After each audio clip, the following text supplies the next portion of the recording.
دیکھیں، ایک بیرونی سازش کے تحت ہماری گورنمنٹ کو ہٹایا گیا، اور بیرونی سازش کے ساتھ جو ملوث تھے، جن کو کولیبریٹرز کہتے ہیں، وہ لوگ جن کو میں میر جعفر اور میر صادق کہتا ہوں، انہوں نے مل کے یہ بیرونی سازش کو کامیاب کیا. اور یہ جب ہماری حکومت گرائی گئی تو کن جگہ پہ بڑی خوشی بنائی گئی. ہندوستان کے آپ میڈیا دیکھ لیں، ایسے لگا جس طرح کہ کوئی ہندوستان کا ہی کوئی پرائم منسٹر بن گیا. اسرائیل میں بڑی آپ ان کی میڈیا دیکھیں گے تو وہ بھی خوش ہوئے.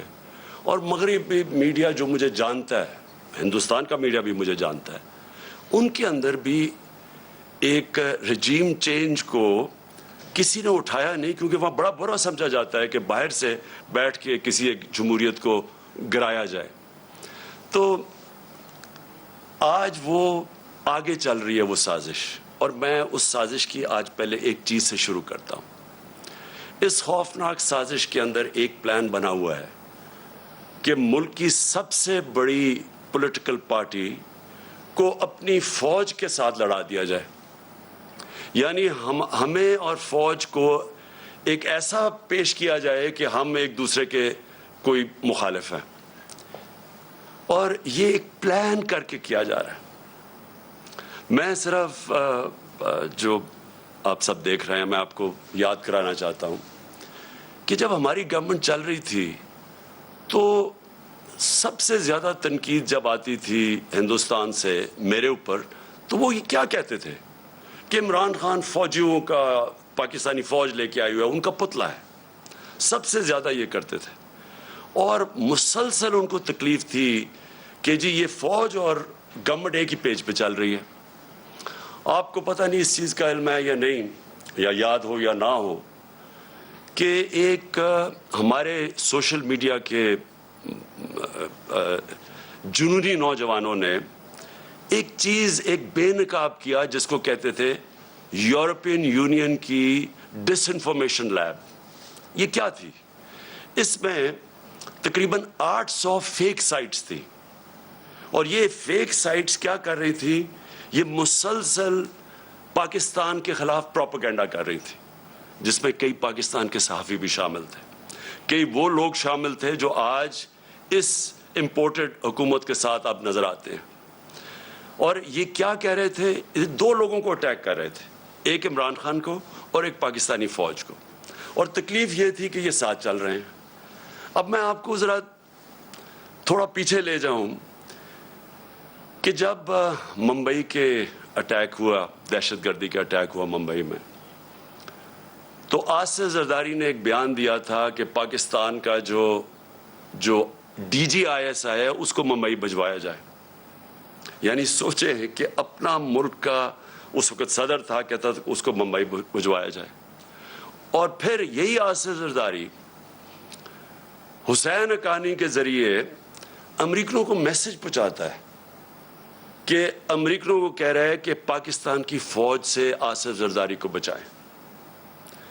اور دوسری طرف نواز شریف، یہی جب ممبئی اٹیکس ہوئے تو اس نے نواز شریف سب سے پہلے بولا کہ وہ جو ایک لڑکا وہ کون سے گاؤں میں تھا پاکستان میں جدھر سے اٹیک ہو، اس نے کم باکر کو ایک انٹرویو دیا تھا، اور اس نے اس انٹرویو میں بتا دیا کہ وہ پاکستان سے.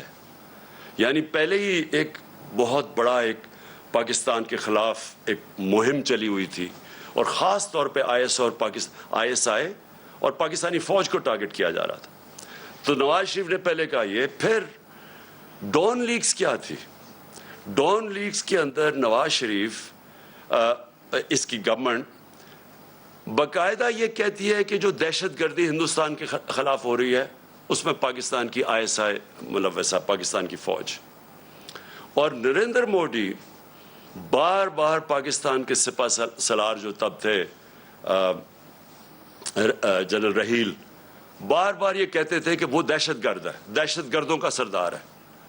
اور نواز شریف اس کو شادی پہ بلا رہا تھا، اسی نریندر مودی کو جب کھاٹمانڈو کے اندر سارک کانفرنس ہوتی ہے تو برکا دت جو ان کی لیڈنگ جرنلسٹ ہیں وہ اپنی کتاب میں لکھتی ہے کہ چھپ کے سائٹ پہ نواز شریف نریندر مودی سے میٹنگ کر رہا تھا، اور اس کو یہ کہہ رہا تھا کہ میں اپنی فوج سے مجھے بچائیں، یعنی اپنی فوج سے ڈر کے۔ اب یہ وہ لوگ ہیں جو آج ہمیں کہہ رہے ہیں کہ ہم جناب غدار ہیں۔ ان لوگوں کے پیسے باہر پڑے ہیں، ان کی اربوں ڈالر باہر پڑے ہوئے ہیں، ان کی کرپشن جو یہاں سے پیسہ چوری کر کے لے کے گئے اس کے اوپر داستانیں لکھی ہوئی ہیں، بیرون ملک کتابوں میں مینشن ہے، بی بی سی کی ڈاکیومنٹری میں ان کی چوری کا مینشن ہے کہ یہاں سے چوری کر کے پیسہ باہر لے کے گئے۔ یہاں ان کے اوپر پتہ نہیں کتنے کرپشن کیسز ہیں۔ تو آج یہ بتایا جا رہا ہے کہ ہم اپنی فوج کے خلاف ہیں، اور یہ اب محب وطن وہ پاکستانی بن گئے ہیں جو کہ آ کے ہمیں غدار کہہ رہے ہیں۔ دیکھیں، یہ سازش اتنی خطرناک ہے کہ اگر ایک ملک کی سب سے بڑی جماعت کو اگر آپ اس کی فوج کے سامنے کھڑا کر دیں اور ان کے اندر اختلافات پیدا کر دیں، اس سے زیادہ ملک کو نقصان کوئی چیز نہیں پہنچا سکتی۔ میں 18 سال کا بھی نہیں تھا جب میں ایسٹ پاکستان میچ کھیلنے گیا، مجھے یاد ہے 1970 مارچ میں، اور میں میرا فرسٹ کزن تھے بریگیڈیئر شفیق، ان کے ساتھ ٹھہرا ہوا تھا۔ تب مجھے پتا چلا کہ وہ کتنی نفرت اپنی فوج کے اندر اور وہ بنگلہ دیش کی جو سب سے بڑی جماعت ہے اس کے اندر پھیل چکی تھی، اور اس کے بعد ہم سب جانتے ہیں کہ ہمارا ملک ٹوٹا۔ ہمیں پتہ ہے کہ ہمارا ملک جب آپ ایک سب سے بڑی جماعت اور فوج کے بیچ میں جو ہوا، یہ پاکستان کی تاریخ کا سب سے افسوسناک واقعہ کہ ہمارا ملک ٹوٹ گیا۔ آج وہی کوشش کی جا رہی ہے۔ ایک پارٹی ہے پاکستان کے اندر جو پوری فیڈرل لیول کے اوپر پارٹی ہے، سارے صوبوں کے اندر پارٹی ہے، سب سے بڑا ووٹ بینک اس پارٹی کا ہے۔ وہ پارٹی اوپر سے لے کے گلگت سے لے کے قبائلی علاقے سے لے کے کوئٹہ سے لے کے کراچی، سندھ، پنجاب، سارے ملک میں آج وہ سب سے بڑی پاکستان کی پارٹی ہے، اور یہ سازش کی جا رہی ہے، اور سازش وہ لوگ کر رہے ہیں جو اس بیرونی سازش کا حصہ ہیں، کولیبریٹرز ہیں اور وہ سازش کیوں کر رہے ہیں؟ اب میں بتاؤں ہوا کیا۔ پہلے ہماری گورنمنٹ گرائی گئی، انہوں نے سمجھا کہ ختم ہو جائے گا، یہاں جب گورنمنٹ جاتی ہے لوگ مٹھائیاں بانٹتے ہیں، وہ پبلک سڑکوں کے اوپر آ گئی۔ پھر ہم نے ایک پرامن احتجاج کرنا تھا 25 مئی کو، انہوں نے وہ یعنی عوام کے خلاف جو ظلم کیا ہے، یعنی کبھی اس ملک کی تاریخ میں ایسی حرکتیں نہیں ہوئی۔ 2-2 3 بجے لوگوں کے گھروں میں جا کے وہاں عورتوں نہ چادر نہ چار دیواری کی فکر، وہاں انہوں نے دہشت پھیلائی۔ کبھی ایسی دہشت نہیں پاکستان میں پھیلائی گئی جس طرح کی شیلنگ کی فیملیز پہ، لوگوں پہ، یعنی جو انہوں نے کر سکتے تھے وہ ظلم کیا، اور اس کے پیچھے ایک ہی سوچ تھی کہ اس کو کرش کر دو پارٹی کو۔ ان کے ممی ڈیڈی ٹائپ لوگ ہیں، یہ جب ہم پورا زور لگائیں گے، ان کو ڈرائیں گے، یہ سارے گھروں میں بیٹھ جائیں گے۔ اس کے بعد آ گیا بائی الیکشن کمیشن پوری طرح ان کے ساتھ ملی ہوئی، اس نے ہر حربہ استعمال کیا ان کو جتانے کے لیے، نون لیگ کو، ایڈمنسٹریشن ساری ان کے ساتھ ملی ہوئی، پوری انہوں نے کوشش کی وہ الیکشن، اور ان کو پورا اعتماد تھا کہ وہ الیکشن جیت جائیں گے۔ اس طرح کی پبلک نکلی کہ پاکستان کی تاریخ میں کبھی بائی الیکشن کیا، جنرل الیکشن میں اس طرح پبلک نہیں نکلی، اور سارے جو منصوبے تھے ان کے فیل ہو گئے، اور یہ ساری جماعتوں نے مل کے الیکشن لڑا اور وائپ آؤٹ ہو گئی پنجاب سے۔ اس کے بعد اور خوف مزید آ گیا ان کو، اور اب یہ جو مرحلہ جس میں ہم اب آ رہے ہیں، یہ اب وہ مرحلہ ہے۔ اب یہ کیا کوشش کر رہے ہیں؟ پہلے تو یہ جو سارا پوری کیمپین کی ہوئی ہے کہ کسی طرح ہماری اور فوج کے بیچ میں ہماری لڑائی شروع ہو جائے۔ دوسری چیز کہ انہوں نے اب پورا پلان بنایا ہوا ہے کہ ہمیں پارٹی کو توڑنے کا پلان کا سب سے پہلی چیز آپ کے سامنے آ گیا الیکشن کمیشن نے، جو یہ فورن فنڈنگ کیس ہے۔ اب فورن فنڈنگ کیس کے اندر کچھ بھی نہیں ہے، یہ صرف یہ کہنے کی کوشش کر رہے ہیں کہ بیرون ملک پاکستانی جب وہ پیسہ بھیجتے ہیں تو وہ فورن فنڈنگ ہے۔ وہ پارٹی جس کی پاکستان کی تاریخ میں پہلی دفعہ جس نے ایک باقاعدہ پولیٹیکل فنڈ ریزنگ کی ہے، جس کا کوئی اس ملک کے اندر کوئی نہ کبھی کسی نے پہلے کی، اور نہ یہ وہ پارٹیز جن کے سربراہوں کو لوگ کرپٹ سمجھتے ہیں وہ کبھی فنڈ ریزنگ نہیں کر سکتی. تو وہ پارٹی جس نے پولیٹیکل فنڈ ریزنگ کی، جس پارٹی نے باقاعدہ 40,000 ڈونرز کے نام دیے ہوئے 2012 میں، 40,000 وہ لوگ خود کال کر کے کہتے ہیں کہ ہاں ہم ڈونر ہیں. ان میں سے کئی لوگوں کو انہوں نے بتا دیا کہ جی کوئی فورن نیشنل وغیرہ، جو ان کو کئی پاکستانیوں کو بنا دیا کہ جی یہ تو غیر ملکی ہیں. وہ پارٹی جس نے فنڈ ریزنگ کی، جس کی ساری آڈٹ رپورٹس ہیں، جس کی ایک ایک چیز ہمارے سامنے ہم نے ان کو الیکشن کمیشن کو دی ہے، اس پارٹی کے اوپر سارا نزلہ گر رہا ہے. اور میں بار بار کہتا جا رہا ہوں کہ ہم 4-5 سال سے کہہ رہے ہیں، بلکہ عدالت بھی کہہ ان کو بیٹھی ہے کہ ان پارٹیز کی اکٹھی، اگر آپ نے آڈٹ کرنا ہے فنڈ ریزنگ تو اکٹھی کریں. میں صرف اس لیے کہہ رہا تھا، میں کیوں چاہتا ہوں کہ اکٹھی ہو، کیونکہ مجھے پتہ ہے ہم نے کیسا پیسہ اکٹھا کیا ہے. مجھے پتہ ہے کہ ہم نے کیونکہ لوگوں نے ہمیں پیسے دیے ہوئے تھے، ہم نے اپنی ساری آڈٹ رپورٹس، پوری ہماری بکس تیار ہیں.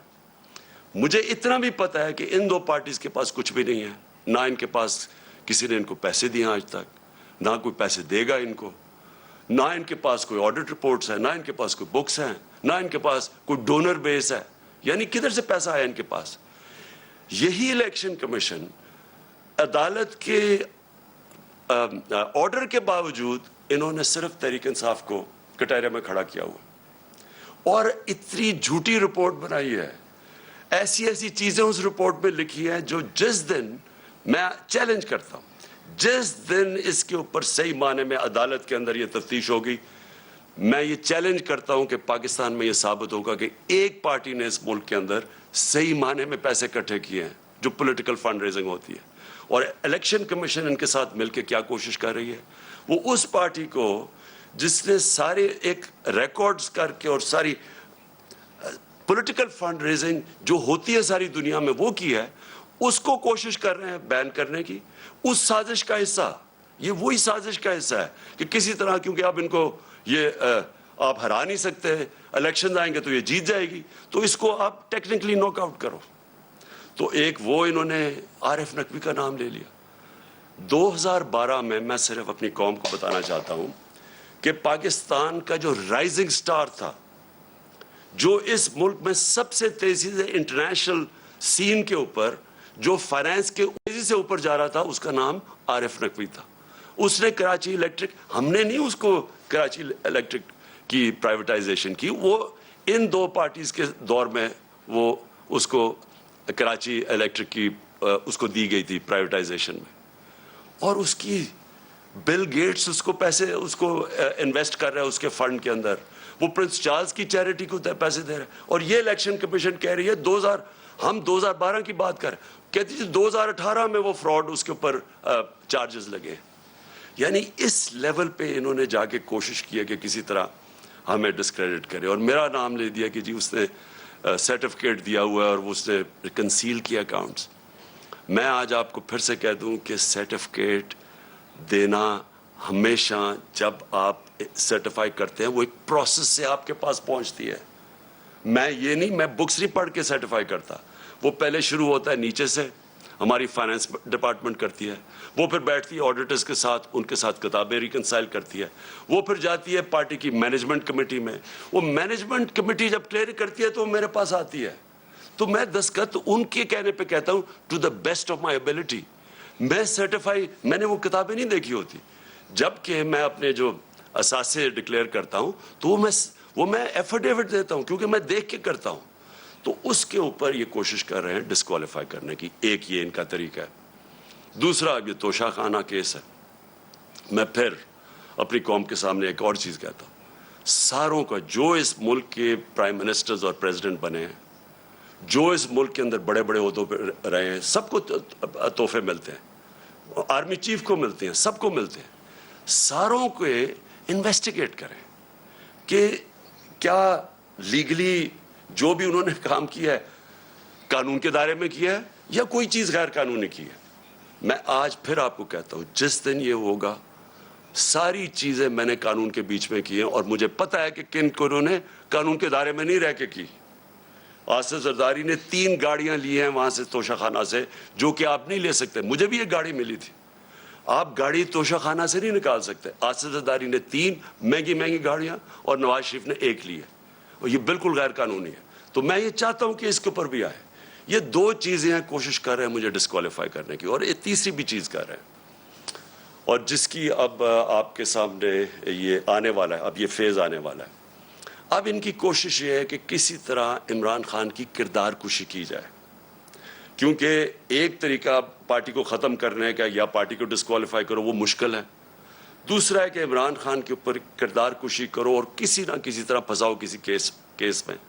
اور کردار کشی کے لیے ان کو پتہ ہے کہ کون سے باسز ان کے ساتھ پوری طرح تعاون کریں گے, اور جن کو ان کو شک تھا, یہ جو ARY کے اوپر انہوں نے ایکشن لیا ہے, مجھے یہ اسی پلان کا حصہ ہے کہ کوئی چینل جو میرا موقف رکھے گی اس کو بند کر دو, یوٹیوبرز جو میرا موقف رکھیں گے ان کے منہ بند کر دو, خوف اتنا پھیلا دو کہ کوئی میرا موقف ہی نہ رکھے, اور وہ جو چینلز ہیں جو کہ جن کے اوپر ہمیں پتہ ہے کہ پیسہ چلتا ہے, اور ان کو پوری طرح میری کردار کشی پہ استعمال کیا جائے. اور یہ ان کا پلان ہے. اب یہ پلان شروع ہو رہا ہے, یہ جو ARY سے ہوا ہے یہ اس پلان کا حصہ ہے, اور یہ ابھی یوٹیوبرز پہ آئیں گے, ابھی یہ سوشل میڈیا کے اوپر آئیں گے, کوشش کریں گے کہ پورا منہ بند کر دیا جائے اور پوری طرح ایک عمران خان کو پبلک کے اندر ذلیل کیا جائے. میں پھر اپنی قوم کے سامنے کہتا ہوں کہ دیکھیں, میرا یہ مان ہے کہ عزت صرف اللہ دیتا ہے, اور اللہ کی اجازت کے بغیر کوئی کسی کو ذلیل نہیں کر سکتا. تھوڑی دیر کے لیے آپ سب کو پاگل بنا سکتے ہیں, آج تک کوئی بھی ایسا پیدا نہیں ہوا جو سارا وقت سب کو پاگل بنا لے.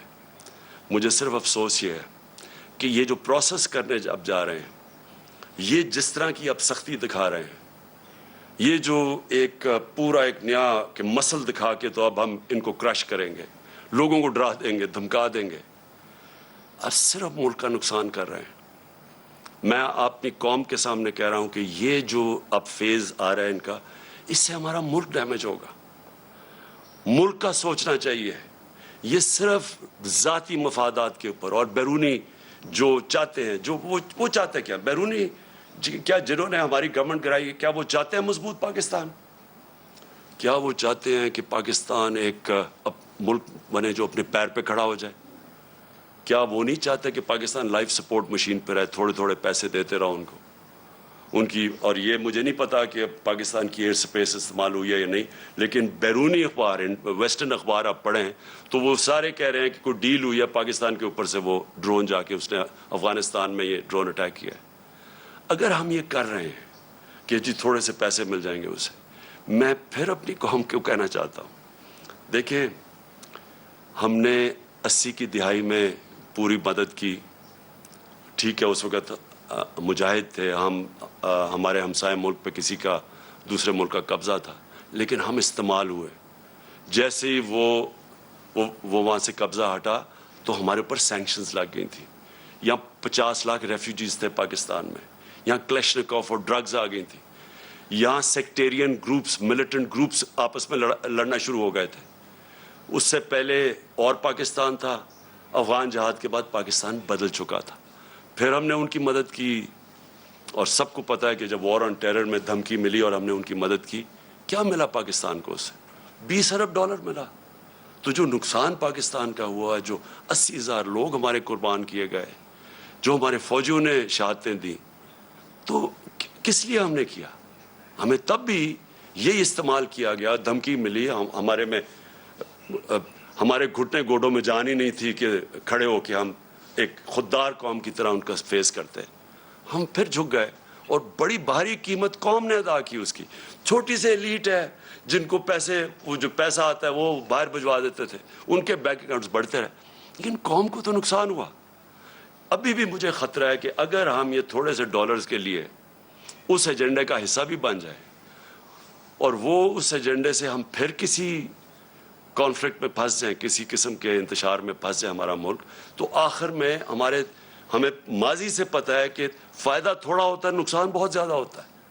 اور ابھی بھی میں یہ آج ضرور کہنا چاہتا ہوں کہ یہ جو ہم دیکھ رہے ہیں ٹی ٹی پی کی ایکٹیویٹیز پختونخوا میں، اور ہم دیکھ رہے ہیں انہوں نے ٹارگٹ کر رہے ہیں. میرے کئی تحریک انصاف کے وزیر اور میرے ایم پیز مجھے بتا رہے ہیں کہ ان کو دھمکیاں آ رہی ہیں اب ٹی ٹی پی کی طرف سے. میں اس کے اوپر بھی مجھے حیرت ہے کہ ان دنوں میں تو جب ٹی ٹی پی ایکٹیو تھی تو وہ تو یہ کہتی تھی کہ جو امریکہ کے کولیبریٹرز ہیں ہم ان کے خلاف ہیں، اس لیے ہم اٹیک کر رہے ہیں. تو یہاں تو وہ گورنمنٹ ہے جو ایک آزاد پاکستان چاہتی ہے، تو اس کو کیوں ٹارگٹ کیا جا رہا ہے؟ مجھے اس میں بھی ایک سازش نظر آ رہی ہے. میں سمجھتا ہوں یہ بھی ایک سازش کے تحت گیم چل رہی ہے ہماری پارٹی کو کمزور کرنے کے لیے. اور وہ جو ایک بیرونی سازش وہ چاہتے ہیں کہ کمزور ہماری پارٹی جتنی کمزور ہو اس کے بعد ان کے لیے آسان ہوگا ملک کو کنٹرول کرنا. تو میں اور پھر آتا ہوں شہباز گل کے اوپر. دیکھیں شہباز گل نے جو کہا اور اگر وہ قانون کے خلاف تھا تو بڑا آسان ہے. اس کا ہمارا آئین ملک کا ہمارا قانون ایک پروسیجر بتاتا ہے کہ اس کے اوپر چارج لگائیں، اس کو موقع ملے عدالت میں جا کے اپنی صفائی پیش کرنے کا. اور کیا اس نے کس کانٹیکس میں کہا، کیا کہا، اس ہر انسان کو ہر دنیا کی قانون کا نظام اس کو موقع دیتا ہے اپنی صفائی پیش کرنے. لیکن جو یہ ہوا اس کی گاڑی کو شیشے توڑ دیے، اس کو جس طرح اٹھایا، اس کے ڈرائیور کو مارا گیا، پتہ ہی نہیں کدھر غائب ہو گیا. وہ ہم ڈھونڈتے پھر رہے ہیں، پتہ چلوا رہے ہیں کہ جی وہ کدھر جی گیا. یہ کون سے قانون اور آئین کے مطابق ہوا؟ اور میں اپنی پارٹی کی طرف سے واضح کر دوں، ہمارا کیونکہ پھر سے جینا مرنا اس ملک میں ہے. میرے کوئی بیرونی ملک کے ساتھ سے نہیں پڑے کہ میں جب مشکل پڑے تو باہر بھاگ جاؤں. میں نے تو جینا مرنا یہاں ہے، میرا تو کچھ نہیں باہر. ہماری طرح کے لوگوں کو زیادہ اس ملک کی فکر ہے، اور جس کو اس ملک کی فکر ہے وہ چاہتا ہے کہ اس کی فوج ملک کا ایک مضبوط ادارہ بنے. وہ کبھی نہیں چاہے گا کہ اس کا ملک کا ادارہ کمزور ہو. وہ لوگ جنہوں نے اس ملک سے کیا کیا تھا پہلے. میں یہ چاہتا ہوں کہ آج اب ایک چھوٹا سا کلپ دیکھ لیں. میں صرف چاہتا ہوں، اس سے بہت بڑی سٹیٹمنٹس ہیں ہمارے پاس، لیکن میں میڈیا کے لیے صرف دکھانا چاہتا ہوں کہ صرف یہ کلپ دیکھیں کہ شہباز گل نے کیا کہا، اور یہ دیکھ لیں کہ یہ جو بڑے بڑے نام آج پھر رہے ہیں جو ہمیں کہہ رہے ہیں غدار ہے، انہوں نے کیا کہا اور ان کے اوپر کیا ایکشن لیا گیا. یعنی انہوں نے کیا کہا، کیا ایکشن لیا گیا، اور جو ایکشن لیا گیا شہباز گل کے اوپر، یہ ذرا دیکھیں. اسرائیل کے وظیفوں پہ پلنے والے جرنیلوں، ریٹائرڈ جرنیلوں، اپنے حدود میں رہو. کام کی ہڈیوں سے گوشت تک جو ہے انہوں نے نچوڑ لیا ہے اور اتار لیا ہے. ابھی نندن کی کیا بات کرتے ہیں. چیف آف آرمی اسٹاف تشریف لائے، پیر کانپ رہے تھے، پسینے ماتھے پہ تھے. شاہ محمود صاحب نے کہا کہ خدا کا واسطہ ہے اب اس کو واپس جانے دیں، چونکہ 9 بجے رات کو ہندوستان پاکستان پہ اٹیک کر رہا ہے. وہ کوئی ہندوستان نے اٹیک نہیں کرنا تھا، کچھ نہیں ہونا تھا، صرف گھٹنے ٹیک کے. اب تو میں چاہتا تھا کہ آپ خود یہ سن لیں. اس سے بہت زیادہ کلپس ہمارے پاس ہیں، اور میں اس لیے چاہتا تھا کہ آپ یہ سارے سن لیں کہ ان کے اگینسٹ کیوں کوئی ایکشن نہیں لیا گیا. یہ تو کلپس ابھی اویلیبل ہیں. کیا ان کے اوپر تو ایکشن پہلے بھی لینا چاہیے. جو یہ سارا ڈان لیکس تھا اور جو میمو گیٹ تھا، کیا یہ لوگ آج ٹھیک ہیں؟ اور ہم وہ پارٹی جس نے آج تک صرف اپنا ملک کا سوچا ہے، جس نے اس ساری جو جدوجہد ہماری ہوئی ہے، آپ یقین کریں کہ اگر کوئی بھی جس طرح ہم نے یہ مشکل وقت سے گزرے ہیں، جو ہمارے اوپر مشکلیں گزری ہیں، میں آج آپ کو کہتا ہوں کہ ہم نے ہر وقت صرف اور صرف پاکستان کا سوچا ہے. ہمارے پاس اس وقت اسٹریٹ پاور ہے، ہم سارے پاکستان کو بند کر سکتے ہیں. ہمیں صرف کہ ملک کے معاشی حالات آج ایسے ہیں کہ ہمیں اپنے ملک کی فکر کرنی چاہیے، اور اس لیے ہر چیز مظاہرے بھی کرتے ہیں تو پرامن. صرف 25 مئی کو ہمارا پرامن مظاہرہ تھا جب انہوں نے ہمارے پر انتہا کا ظلم کیا. آج تک کوئی ایک بتایا کہ ہم نے اپنے ملک میں کوئی توڑ پھوڑ کی، کوئی ہم نے اپنے ملک کو نقصان پہنچانے کی کوشش کی. جبکہ یہ وہ لوگ ہیں جنہوں نے اور جو چیزیں چھوڑے، جو انہوں نے اس ملک کو لوٹ کے باہر پیسہ لے کے گئے ہیں، یہ کیسے محب وطن ہو گئے؟ تو میں آخر میں میں صرف یہ چاہتا ہوں کہ یہ جو کوششیں ہو رہی ہیں سازش کر کے ایک ملک کی سب سے بڑی جماعت کو توڑنے کی، ہمارے لوگوں کو توڑنے کی بھی کوشش کی جا رہی ہے، اور کہ الیکشن میں کسی طرح یہ اتنے کمزور ہو جائیں کہ جب یہ الیکشن ہو، اور الیکشن کی پلاننگ کر رہے ہیں کہ یہ اتنے کمزور ہو جائیں اور پھر نواز شریف آئے وہاں سے انگلینڈ سے، اور اس کے بعد کہیں کہ جی دیکھیں عمران خان کو بھی ڈسکوالیفائی ہو سکتا ہے اور وہ بھی ہو سکتا ہے، ہم دونوں کو ایک ملا دیں، اور اس کے بعد یہ پھر وہی اسی الیکشن کے ذریعے الیکشن کروائیں۔ یہ گیم ہے بیسکلی کہ کسی طرح ہمیں چھوٹا کر کے کٹ ٹو سائز کریں۔ میرا اگلا سوال یہ ہے، جو بھی یہ پلاننگ کر رہے ہیں، کیا یہ پاکستان کے لیے بہتر ہے؟ کیا پاکستان اس میں سے اس دلدل سے نکلائے گا؟ پاکستان کو تو اس وقت سب سے زیادہ ضرورت پولیٹیکل سٹیبلٹی کی ہے، کہ ایک تکڑی گورنمنٹ آئے، سٹیبل گورنمنٹ عوام کی پاور سے، جو پھر اس ملک کو اس دلدل سے نکال سکے۔ کیا اس میں اگر یہ جو پلان بن رہا ہے، کیا اس میں پاکستان میں پولیٹیکل سٹیبلٹی آ جائے گی؟ اور جو بھی یہ پلان بنا رہا ہے، کیا اس کو اپنی ذات کا سوچ رہا ہے یا ملک کا سوچ رہا ہے؟ یہ صرف تھوڑے سے لوگ اپنی ذاتی مفادات کے لیے اس ملک کو ادھر لے کے جا رہے ہیں، اور مجھے افسوس سے کہنا پڑتا ہے کہ خدا نہ خواستہ یہ ادھر نہ چلا جائے کہ ہم سب کے لیے اس کو نکالنے کے لیے اپنی اور نیشنل سیکیورٹی کمپرومائز کر دیں۔ ابھی بھی مجھے خطرہ یہ ہے کہ ابھی بھی ہم کوئی ایسے فیصلے نہ کر لیں جس سے ہماری نیشنل سیکیورٹی کمپرومائز ہو۔ صرف ایک راستہ ہے آج، اگر ہم نے اس سے نکلنا ہے، صرف ایک راستہ ہے، اور وہ ہے صاف اور شفاف الیکشن۔ اگر ملک کو ہم نے اس مشکل سے نکالنا ہے، اس کے علاوہ صاف اور شفاف الیکشن کے علاوہ جو اور راستہ لیں گے، ملک مزید اور نیچے جاتا رہے گا۔ جس طرح کی مہنگائی آج ہے، جس طرح کے لوگوں کے حالات ہیں، جس طرح کے بجلی کے بل ہیں، ہر چیز مہنگی، اور ابھی مزید اور مہنگی ہوگی کیونکہ ڈیویلیویشن جو ہوئی ہے، یہ ساروں سے عوام کے اوپر بوجھ بڑھتا جائے گا، اور پھر سے آخر میں صرف صاف اور شفاف الیکشن سے ہم اس سے نکل سکتے ہیں۔